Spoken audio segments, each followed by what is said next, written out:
guys, kung bago ka pa lang, like, subscribe, comment, share. Lagay natin sa playlist sa ating spiritual life and random topics in life.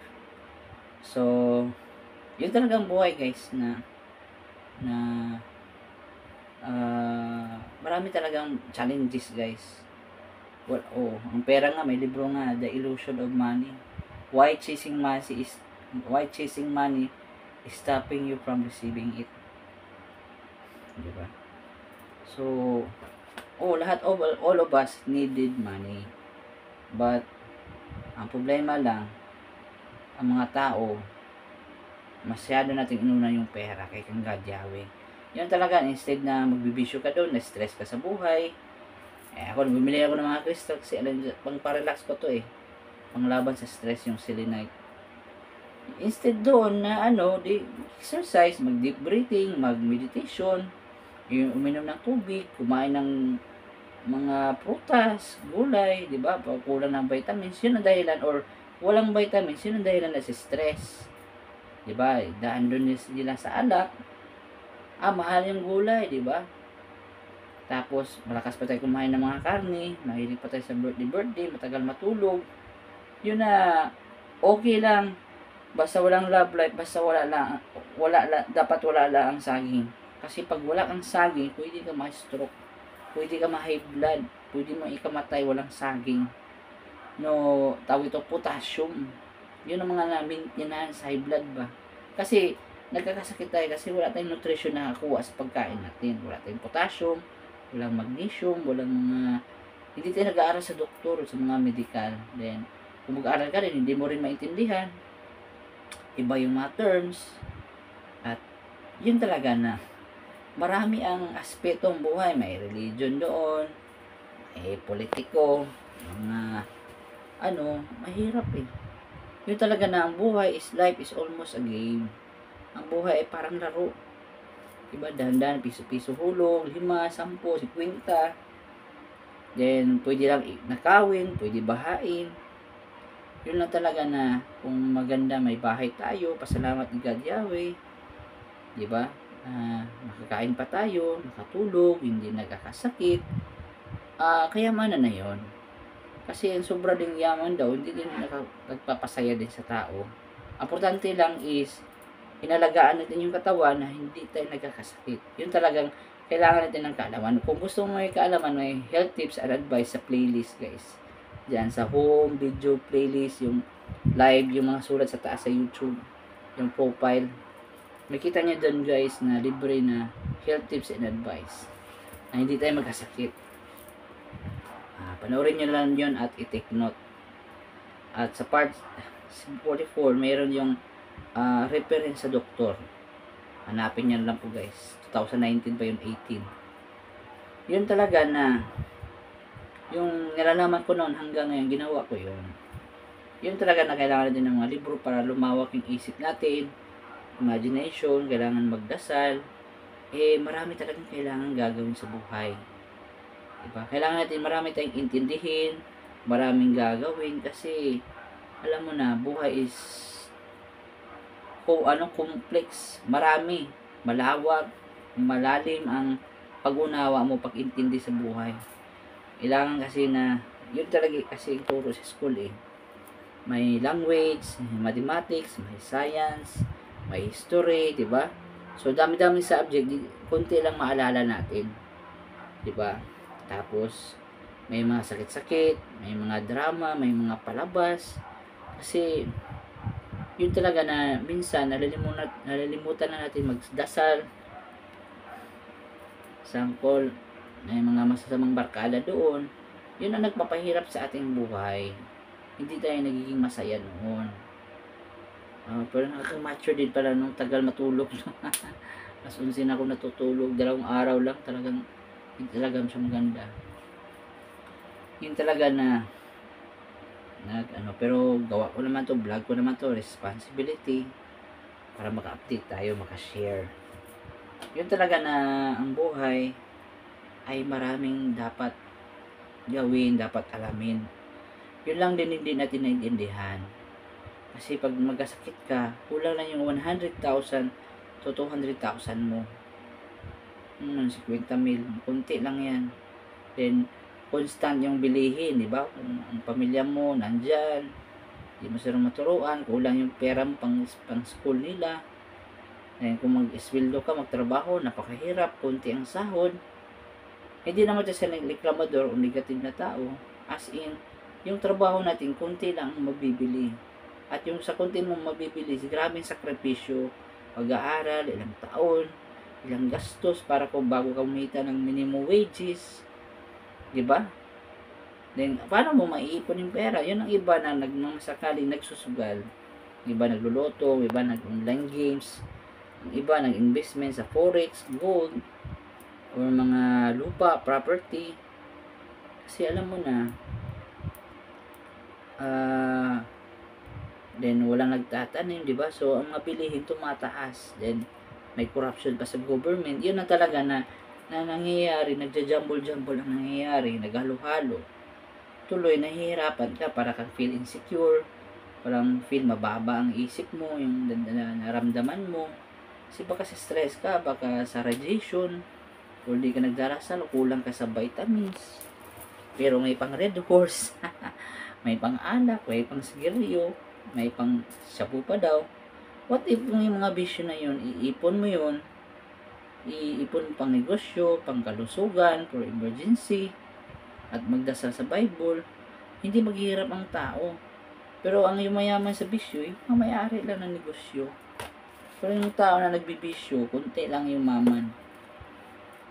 Sakit lang pupuntahan mo. Sakit sa bulsa, sakit sa katawan. Kawawa lang ang ending natin. Instead na ibisyo, iipon mo lang kung mamatay ang tao, di ba? Kung pamilya mo anytime. Di ba? Be practical ba, di ba? Na alam mo na, konti lang yung sahod natin, konti lang yung pera natin, ibibisyo pa natin. Ang pinayayaman lang natin, yung nakurap na government. Kung galit ka sa gobyerno, kung nagsusupport ka sa mga shabu, sinuportaran mo na yung corrupt na mga government diyan sa gobyerno. Sinuportaran mo lang yung sigarilyo, yung alak, yung soft drinks. Sinuportaran mo lang masira yung katawan natin. Instead na ibisyo mo, iipon mo, di ba? Para kung magkasakit, may makukuha ka, madudukot ka na para panggasto sa doktor, mag-research ka na hindi makasakit, or mangnegosyo na panimula mo sa kapital sa panghanap buhay mo, mag-aral sa financial. Kasi ang naral sa mga kabataan, lagi doon, laro-laro, jowa-jowa. Akala nila na yun lang ang buhay. Sa trabaho, matindi ang trabaho. Diba? Di pa mautusan sa bahay. Tagal pa matulog. Di syempre, matindi kasi sa trabaho. Mataas ang standard, kailangan o requirement sa trabaho bago ka matanggap sa trabaho. Diba? Yun lang din na hindi ko naintindihan na po, instead na invest mo sa games, invest mo sa buhay. Di papasok pa sa pamilya, mag-asawa, din may bisyo pa. Paano ka makasurvive, makasustain sa pangangailangan mo, 'di ba? Mag-asawa ka, mag-anak ka, mag-separate ka na sa parents mo. Gumastos ka ng sarili mong bahay, pera, ganon. As in literal. Na tapos may bisyo pa. Paano tayo makasurvive doon? Hindi pa nagdarasal. Tapos sa kakayod mo sa sobrang trabaho mo, sipag mo, wala, kulang lang sa sahod mo. Din ang pangangailangan, yun ang stress din. Kasi magkasawa daw para maging masaya, para mawala daw yung problema. Lalong tumagdag kasi hindi nagplano. Diba?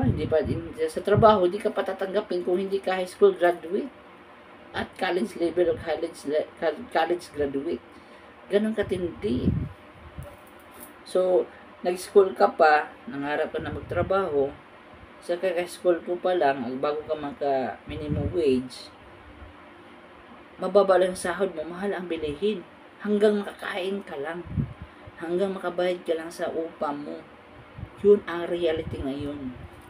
Diba? So, paano tayo yumaman? Paano tayo yayaman dito? Magkapamilya ka. Wala. Ang bata, kawawa ang bata, walang nutrition.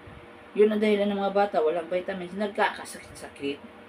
Diba? Wala kasing Bible, hindi naghanda, walang libro. hindi nagdarasal, hindi lang makuha yan sa dasal. Hindi lang din yan sa pagkain lang. Dapat holistic, buo, whole. Diba? Exercise. Dapat ang magulang, being before a parents, be parent yourself. Paano ka magturo sa bata kung hindi ka marunong magturo o mag-aral sa sarili mo? Paano mo ituruan ang bata mo? Diba? Na mga anak, pag-anak na babae, magastos yan. Diba? Tuloy-tuloy ang gastos. Sa hindi naman tayo sa reklamador. Isipin mo, okay pa yung mga 90s at 80s, 70s. Pero sa ngayon, medyo malabo na. Mahal ang bilihin, kunti ang sahod mo. Sa minimum wage mo lang, pagkain mo lang. Paano na lang yung upa mo? Paano na bayad sa tubig? Kurente, mahal lahat. Diba? At paano mo ma-afford yun? Diba? Then, niloloko ka pa. Instead doon, sa TV, sa mga games na yan, bisyo na yan, magdasal, magplano sa buhay, mag-aral ng mga libro sa financial management, paano mag-ipon, paano mag-budget, paano maggastos ng mga wais, at yung pag-ipon sa negosyo, skill. Yun ang hindi inaral sa kabataan. Din ang iba, jojowa doon, nagdodroga kasi gusto nila instant cash, instant money. Nilalason mo lang yung mga tao yung utak yun lang pagkikitaan mo, katamaran lang talaga yan. Yun talaga na ang gumawa ng masama, hindi talaga magsasucceed yan. Kung magkasakit ka, kung magdodroga ka, magkasakit ka talaga. Kawawa ka lang. Yun talaga na life is what we make it. Ang buhay natin ang ginawa natin. Oo. But sabi ni Abayawe, choose life. Kasi mga tao ngayon, wala na paki Basta magawa ko lang yung games ko, ganun. Pero mismo ang buhay ay games mismo. Ang buhay mismo ay laro, games. Isipin mo paano ka makapasa sa school mo, sa mga project mo. Sanay yan. Pagsasanay yan. Paano ka magtrabaho? Paano ka makaipon? Paano makaiwas sa mga bisyo? Paano ka hindi magkasakit? Diba? Kailangan na magkaalaman yan, investment. Hindi ka naman magic na hindi talaga ako makasakit. Hindi talaga ako, magaling ako. Kailangan ko ganun. Walang ganun. Everything is invested. Nag-ano ko ng mga pyramids yan, para hindi magkasakit. Yung mga pyramids na yan, mga triangles. Pinaligid ko sa bahay para hindi puro away, gulo, yung parang organite pyramid. Mga pangtaboy sa mga negative energy, mga insinso, singing bowl, mga selenite. Kasi dito sa city life, puro lang talaga stress. Pero nagdadasal din ni Kadyawe. Hindi lang talaga yan na sa ngayon, sa sobrang complex ng buhay ngayon, hindi lang makuha lahat sa dasal. Kailangan din may puhunan, may kaalaman. Ang kaalaman natin ang magliligtas sa atin. Hindi pera. Ang pera, magagamit mo siya kung gamitin mo ng maayos. Diba? Mga tao ngayon, wala na TV lang. Pagka-upo sa bahay, uwi, cellphone agad. Ng hangin na sigarilyo, alak doon. Tapos, ligo ng maaga. Yung delikado din yung dapat maligo ng maaga. Huwag lang yung pagod ng katawan. Naliligo, lalabas yung mga varicose veins mo. Doon lang din na wala silang kaalaman, wala silang paki sa katawan. Basta laro-laro lang ako. Yun. Yung bigla, mabulaga ka na lang one day. High blood. Walang saging. Walang prutas. Diba? Instead na ibili mo ng Coke, mga fruit juice, mga buko juice. Yun ang ininom ko, guys. Yun talaga na ligtas ang may alam. Hindi pwede na kung spiritual ka na tao, hindi pwede okay lang, bahala lang. Hindi. Meron talagang tama, guys. Yun lang din na do not be content. Kasi mayroon talagang tamang bagay, tamang buhay, at tamang gawain sa buhay. Hindi basta gaya-gaya ka lang sa mga tao. So, like, subscribe, comment, share. Love you, peace. Love you all. Maraming salamat po. Thank you po.